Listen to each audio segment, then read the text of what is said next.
man na maa waat ne Ousmane Sonko bu jëloon ab musuwaar ni fiip ñëpp xam na lii Sonko ci ñandu mu teg ko nii ngeen jaxate parfum wu sol grand boobam yi gën a rafet ñëw toog ñu ne Sénégalais yi musuwaar bi Sonko ci ñandu kii Moustapha Diakhaté tànn leen ci kenn musuwaar boobu bii moo gën a tekk ci kanamu Sénégalais yi ci Moustapha Diakhaté nit nag boo demee ba ay baqataam ëpp la solo ci réew ma da ngay am fair play wuti beneen adversaire eseel waxal Baye Assane na jël ab musuwaar tudde ko ñandu yu Sonko ñandu musuwaarub Sonko bu muy ñandoo teg Moustapha Diakhaté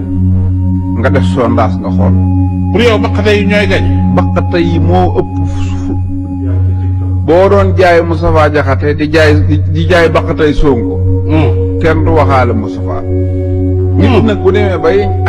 ay musuwaar bu muy ñandoo gën laa tekki ci réew ma nit ñi gën koo jox cër yaay xam ne kii bokkatu leen classe nga dem wuti ko bokkal primaire te bàyyi professeur yi ngay xuloon